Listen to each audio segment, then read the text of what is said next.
Ah, vous êtes là? Justement, j'avais plein de choses à vous dire. C'est parti!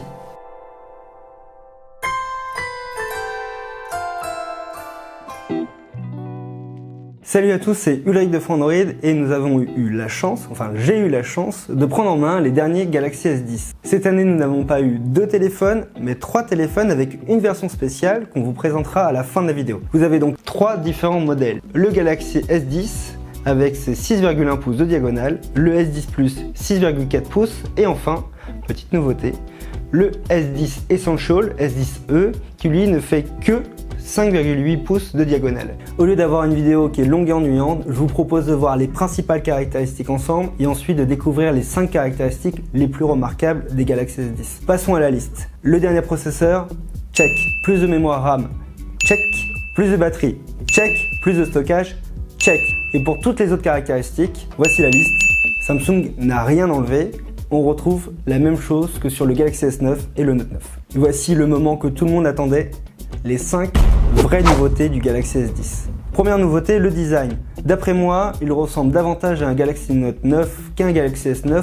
Pourquoi? Tout simplement parce que les bords sont plutôt carrés que arrondis. Mais la principale nouveauté du design, c'est cet écran qui est toujours plus grand, qui couvre encore plus la face avant, 94% de la face avant. Et Samsung n'a pas utilisé l'encoche, ça c'est symbolique, qui était l'élément de design de 2018, mais plutôt une bulle en haut à droite de l'écran où se loge la caméra frontale. D'ailleurs, on remarquera que sur le Galaxy S10 Plus, la bulle est plus grande parce qu'elle loge 2 caméras. Ce n'est pas une caméra grand angle parce qu'en réalité, la caméra grand angle, elle est sur toute la gamme Galaxy S10.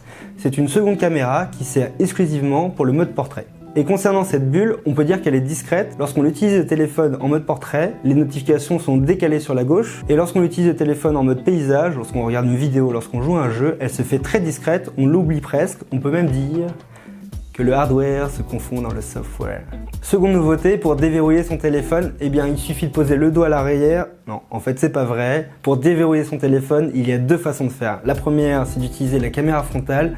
Comme chez OnePlus, c'est rapide. Et si vous voulez un système plus sûr pour déverrouiller votre téléphone, je vous conseille d'utiliser le capteur d'empreinte digitale. Il est situé sous l'écran, dans la partie basse.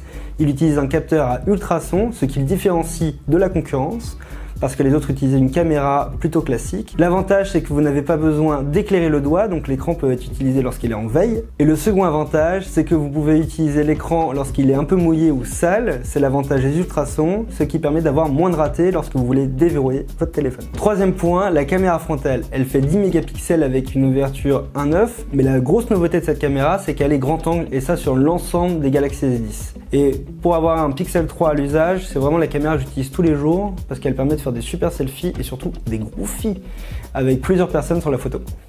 C'est trop bien.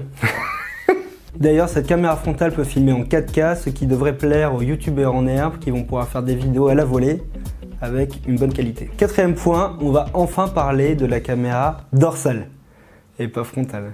Dorsale. La caméra dorsale, il n'y en a pas une, mais il y en a 3. On trouve la caméra principale du Galaxy S9 avec son ouverture, vous voyez ce que je veux dire? L'ouverture variable qui peut s'ouvrir avec 2 ouvertures différentes. Vous avez également le télézoom que vous aviez sur le Galaxy S9 Plus et sur le Galaxy Note 9, l'équivalent d'un zoom x2. Mais la nouveauté, c'est cette caméra très grand angle, celle qu'on a l'habitude de voir chez LG. Elle permet de cadrer large, voire très large. J'ai pu le tester et vous allez voir, c'est vraiment super d'avoir une caméra très grand angle. Vous allez pouvoir composer votre image avec le sujet et plein d'éléments secondaires et pouvoir avoir énormément d'espace justement pour jouer avec la composition.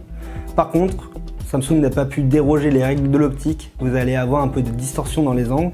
Personnellement, ça ne me choque pas. Cinquième point, je vous propose de parler de quelques fonctions qui vont permettre de vraiment profiter de la caméra arrière. La fonction que j'ai préférée, c'est celle qui permet de stabiliser les vidéos. Alors, bon, effectivement, ça fait des années que les smartphones stabilisent les vidéos, mais cette fois-ci, Samsung a pu faire une association de technologies qui permet de stabiliser les vidéos de façon très efficace. Je ne sais pas si vous avez eu l'occasion de tester la dernière GoPro, elle stabilise vraiment bien les vidéos, tout en restant très compacte. Et bien, le Galaxy S10, on a un résultat qui est très proche. Samsung associe les technologies, alors bon, autant vous le dire, dire, a priori on est bloqué en Full HD, en 1080p pour filmer. Par contre, je peux vous dire, la stabilisation est très impressionnante. Seconde fonction que j'ai vraiment kiffé, si vous voulez réussir vos vidéos, si vous avez une tataginette qui sait pas cadrer ses vidéos, c'est une fonction d'aide au cadrage. Lorsque le téléphone est en fait incliné à gauche ou à droite, le téléphone va simplement vous donner l'information pour pouvoir mieux cadrer vos vidéos en temps réel, et ça c'est plutôt efficace. La troisième fonction va vraiment parler aux utilisateurs du Pixel 3 dont je fais partie, c'est un mode nuit, donc le mode nuit est enfin introduit sur les Galaxy S. Je n'ai pas pu le tester de façon très approfondie, mais en fait il fonctionne comme sur le Pixel 3, c'est-à-dire lorsque les conditions lumineuses sont très faibles, il va faire apparaître un petit croissant de lune, et lorsque vous cliquez sur le croissant lune, vous partez dans le mode nuit, et ce mode nuit est un mélange entre de l'algorithme et du hardware pour pouvoir récupérer le maximum de lumière sur vos clichés. Voilà pour les principales nouveautés du téléphone. Je sais pas ce que vous en pensez, dites-le en commentaire, mais personnellement moi je trouve qu'il y a des améliorations qui sont significatives sur tous les aspects du téléphone, mais ça ne révolutionne pas la gamme Galaxy S. Par contre, la vraie nouveauté, elle vient de l'arrivée du Galaxy S10 Essential. Alors attention, ce n'est pas une version Lite, c'est une version Essential.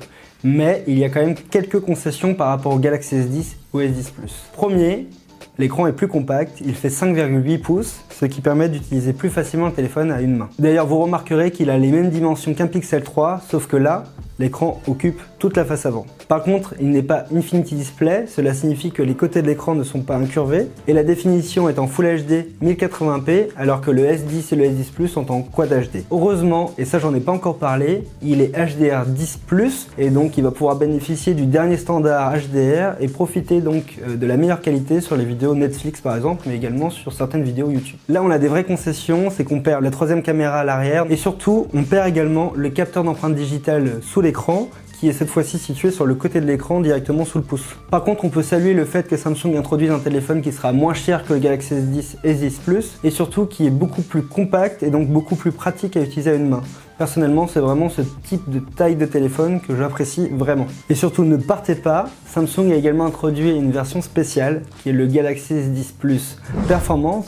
Et ce performance, il a 12 Go de RAM. Il a également jusqu'à 1 Teraoctet de stockage interne, auquel vous pouvez rajouter 512 Go grâce à la micro SD pour avoir un total de 1,5 Teraoctet. Bon, vous le saviez, mais on ne sait jamais, je vous ai donné la réponse. Et enfin, l'arrière du téléphone n'est plus en verre, mais en céramique, ça lui donne un aspect un peu plus mat, et il est vendu dans un coloris unique qui est un noir très noir. D'ailleurs, je vous ai pas donner l'ensemble des coloris disponibles pour le Galaxy S10 et S10 Plus, mais vous avez une version blanche nacrée, une version verte foncée, une version noire, et à côté de ça vous avez une version très noire avec un aspect plus mat pour la version performance.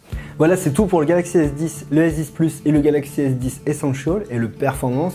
Sachez que tous les liens sont disponibles en description, vous avez la prise en main, les comparatifs, et si vous voulez le précommander, vous aurez également un lien pour le précommander. Vous avez en plus les Galaxy Buds qui sont des écouteurs sans fil qui sont offerts lors des précommandes, et en plus vous pouvez le recevoir 3 jours avant la commercialisation qui est prévue le 8 mars prochain. Merci d'avoir suivi cette vidéo, n'hésitez pas à rajouter un petit commentaire pour dire ce que vous pensez des téléphones.